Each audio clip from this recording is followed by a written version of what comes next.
శ్రీ మహాగణాధిపతయే నమః. శ్రీ మహాసరస్వత్యై నమః. శ్రీ గురుభ్యో నమః. డిసెంబర్ మాసంలో మకర రాశి వారికి గోచార ఫలితాలు ఎలా ఉన్నాయో తెలుసుకుందాం. సూర్య భగవానుడు 15వ తారీఖు వరకు అనుకూలంగా ఉన్నాడు. ఏకాదశ స్థానంలో సంచరిస్తున్నాడు. తదనంతరం ద్వాదశ స్థానంలోకి ఎంటర్ అవుతున్నాడు. అదేవిధంగా కుజుడు కూడాను ప్రథమంలో ఏకాదశ స్థానంలో సంచరిస్తున్నాడు, అనుకూలంగా ఉన్నాడు. తదనంతరం ద్వాదశ స్థానం ప్రతికూలం. బుధుడు దశమ, ఏకాదశ, ద్వాదశ స్థానాలలో అనుకూలంగా సంచరిస్తున్నాడు. గురువు ప్రారంభంలో అంటే డిసెంబర్ 5వ తారీఖు వరకు సప్తమ స్థానంలో ఉన్నాడు. కనుక గురువు యొక్క అనుకూలత డిసెంబర్ 5 వరకు ఉంది. దాని తర్వాత మళ్ళీ షష్టమ స్థానంలోకి ప్రవేశిస్తున్నాడు.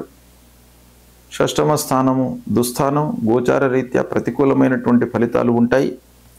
శుక్రుడు ఏకాదశ, ద్వాదశ స్థానాలలో అనుకూలంగా సంచరిస్తున్నాడు. శనీశ్వరుడు తృతీయ స్థానంలో అనుకూలంగా సంచరిస్తున్నాడు. రాహువు ద్వితీయం, కేతువు అష్టమం. ఈ రెండు గ్రహాలు కూడాను ప్రతికూలంగా ఉన్నాయి. ఓవరాల్గా మనం చూసినట్టయితే ఈ మాసంలో గ్రహస్థితి మిశ్రమంగా ఉంది. అయితే పూర్వంతో పోల్చినట్టయితే మట్టుకు అనుకూలత బాగా ఉంటుంది. ఆలోచనలను ఆచరణలో పెడతారు. అంటే మీకు ఈ మాసంలో బాగా ఆలోచనలు వస్తూ ఉంటాయి. ఈ పని చేయాలి, ఇందులో ఇన్వెస్ట్మెంట్ చేయాలి, ఈ కార్యక్రమాన్ని చేపట్టాలి అనేటువంటి ఒక మంచి ఆలోచనలు మీకు వస్తూ ఉంటాయి. కానీ వాటిని అమలు చేయడం అనేటువంటిది ఈ మాసంలో మీకు జరుగుతుంది. మంచి ఫలితాలను కూడాను పొందుతారు. 1-2 వారాలలో స్నేహితుల సహకారం బాగా లభిస్తుంది. దాన్ని మీరు ఉపయోగించుకోండి. అంటే ప్రథమార్థంలో ఈ మాసంలో స్నేహితులు, ఆత్మీయులు, బంధువులు, చిన్ననాటి మిత్రులు వీళ్ళందరి యొక్క కలయిక మూలకంగా మీకు వాళ్ళ యొక్క సహాయ సహకారాలు బాగా అందే అవకాశం ఉంది.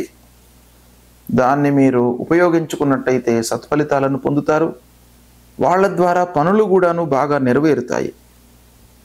అయితే 3-4 వారాలలో మట్టుకు బంధువర్గంతో చిన్నపాటి మనస్పర్ధలు, గ్యాప్ ఏర్పడము, కలహాలు, మధ్యవర్తిత్వం మూలకంగా ఇబ్బందులు ఇలాంటివి గోచరిస్తున్నాయి.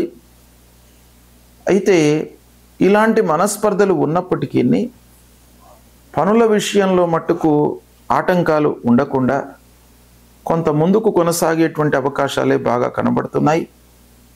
ఉద్యోగస్తులకు ఆఫీసులో బరువు బాధ్యతలు బాగా పెరుగుతాయి. వాహనము, భూమి ఇలాంటి వ్యవహారాల మూలకంగా కొంత ఖర్చు ఉన్నప్పటికీ పనులు అనుకూలంగానే కొనసాగుతాయి. వ్యాపారం సంతృప్తిగా కొనసాగుతుంది. ఆదాయం మట్టుకు స్థిరంగా ఉంటుంది. ఇది ఆదాయం లోపల మీకు అప్స్ అండ్ డౌన్స్ లేవు కనుక ఈ మాసంలో మీరు పనులు ఆలోచించి చేసినట్టయితే చాలా విషయాలలో సత్ఫలితాలకు ఇది కారణమవుతుంది. కనుక రావాల్సినటువంటి డబ్బు కూడాను మీకు చేతికి అందుతుంది. పూర్వము మీరు రుణ రూపకంగా ఎవరికైతే డబ్బు ఇచ్చి ఉన్నారో వాళ్ళ ద్వారా మళ్ళీ మీకు డబ్బు తిరిగి వచ్చే అవకాశాలు బాగా కనబడుతున్నాయి. ఇంటి వాతావరణం సంతృప్తికరంగా ఉంటుంది. పిల్లల విషయంలో మంచి నిర్ణయాలు తీసుకుంటారు. అంటే పిల్లల చదువు, ఉద్యోగము, వాళ్ళ సెటిల్మెంటు, వాళ్లకు చేయవలసినటువంటి కర్తవ్యము అంతా కూడాను మీకు అనుకూలిస్తుంది. మీ విషయంలో కానివ్వండి, మీ పిల్లల విషయంలో కానివ్వండి మంచి నిర్ణయాలు తీసుకుంటారు. కుటుంబ పెద్దల యొక్క సహాయ సహకారాలు మీకు బాగా లభిస్తాయి.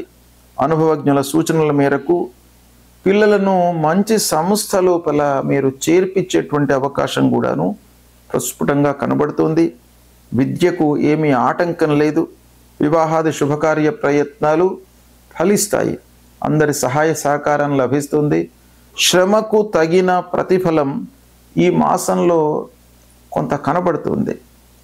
అంటే కొన్ని గ్రహాల మూలకంగా మీరు ఏదైతే ఎఫర్ట్స్ పెడతారో వాటికి తగిన ప్రతిఫలం కూడాను కనబడుతుంది. తద్వారా మీ లోపల ఒక సంతృప్తి, ఆనందము అనేటువంటిది కలుగుతుంది. ముఖ్యంగా మీడియా రంగంలో ఉన్నటువంటి వారికి, సాఫ్ట్వేర్లో ఉన్నటువంటి వాళ్లకు, బ్యాంకింగ్ సెక్టార్లో ఉన్నటువంటి వాళ్లకు కూడాను బాగా అనుకూలిస్తుంది ఈ మాసం. కొత్త వ్యాపార ప్రయత్నాలు కూడాను కొనసాగుతాయి. అంటే మీకు రావాల్సినటువంటి డబ్బు వస్తుంది. ఆ డబ్బును మళ్ళీ మీరు తిరిగి ఇన్వెస్ట్మెంట్ చేయడానికి మీరు ప్రయత్నాలు చేస్తుంటారు. తద్వారా మీకు వ్యాపారం కూడాను ప్రోగ్రెసివ్లోకి వెళ్ళేటువంటి అవకాశం బాగా కనబడుతుంది ఈ మాసంలో. కనుక అన్ని విధాలుగా ఈ మాసం మకర రాశి వారికి పూర్వంతో పోల్చిన చాలా అనుకూలంగా ఉంది. అయితే ముఖ్యంగా ఈ మాసంలో గురువు 6వ స్థానంలోకి మారినాడు డిసెంబర్ 5వ తారీఖున. శని మంచి స్థానంలోనే ఉన్నాడు. రాహువు, కేతువులు కూడాను ప్రతికూలంగా ఉన్నారు. దానికి తోడు గురువు కూడాను 6వ స్థానంలోకి వచ్చాడు. కాబట్టి ఈ 3 ప్రధానమైనటువంటి గ్రహాల యొక్క స్థితి ప్రతికూలంగా ఉంది డిసెంబర్లో. కాబట్టి ఈ గ్రహాలకు మీరు ప్రతికూలంగా ఇచ్చేటువంటి ఫలితాలను అధిగమించడానికి పరిహారాలు చేసుకోవడము చాలా మంచిది. కేతు విషయము, కేతు ప్రధానంగా 8వ స్థానంలో ఉన్నాడు. కనుక ఆలస్యము, ఆటంకాలు, ఊహించనివి ముందుకు రావడము ఇలాంటి వాటికి కారకుడవుతాడు. కనుక మీరు విఘ్నేశ్వరుణ్ణి పూజించండి. ఫలాశ పుష్ప సంకాశం తారకా గ్రహమస్తకం రౌద్రం రుద్రాత్మకం ఘోరం తంకేతం ప్రణమామ్యహం అనేటువంటి మూల మంత్రాన్ని ప్రతినిత్యం కూడాను జపించండి. దుర్గామాత దేవాలయానికి వెళ్ళండి. రాహు ధనస్థానంలో ఉన్నాడు, కుటుంబ స్థానంలో ఉన్నాడు. ఇబ్బందులు రాకుండా ఉండడానికి, అన్యోన్యత లోపల మనకు గ్యాప్ ఏర్పడకుండా ఉండడానికి అమ్మవారి దేవాలయానికి వెళ్ళండి. అర్ధకాయం మహావీర్యం చంద్రాదిత్య విమర్ధనం సింహికా గర్భ సంభూతం తం రాహుం ప్రణమామ్యహం అనేటువంటి ఈ మూల మంత్రాన్ని ప్రతినిత్యం కూడాను 18 సార్లు మీరు జపించండి.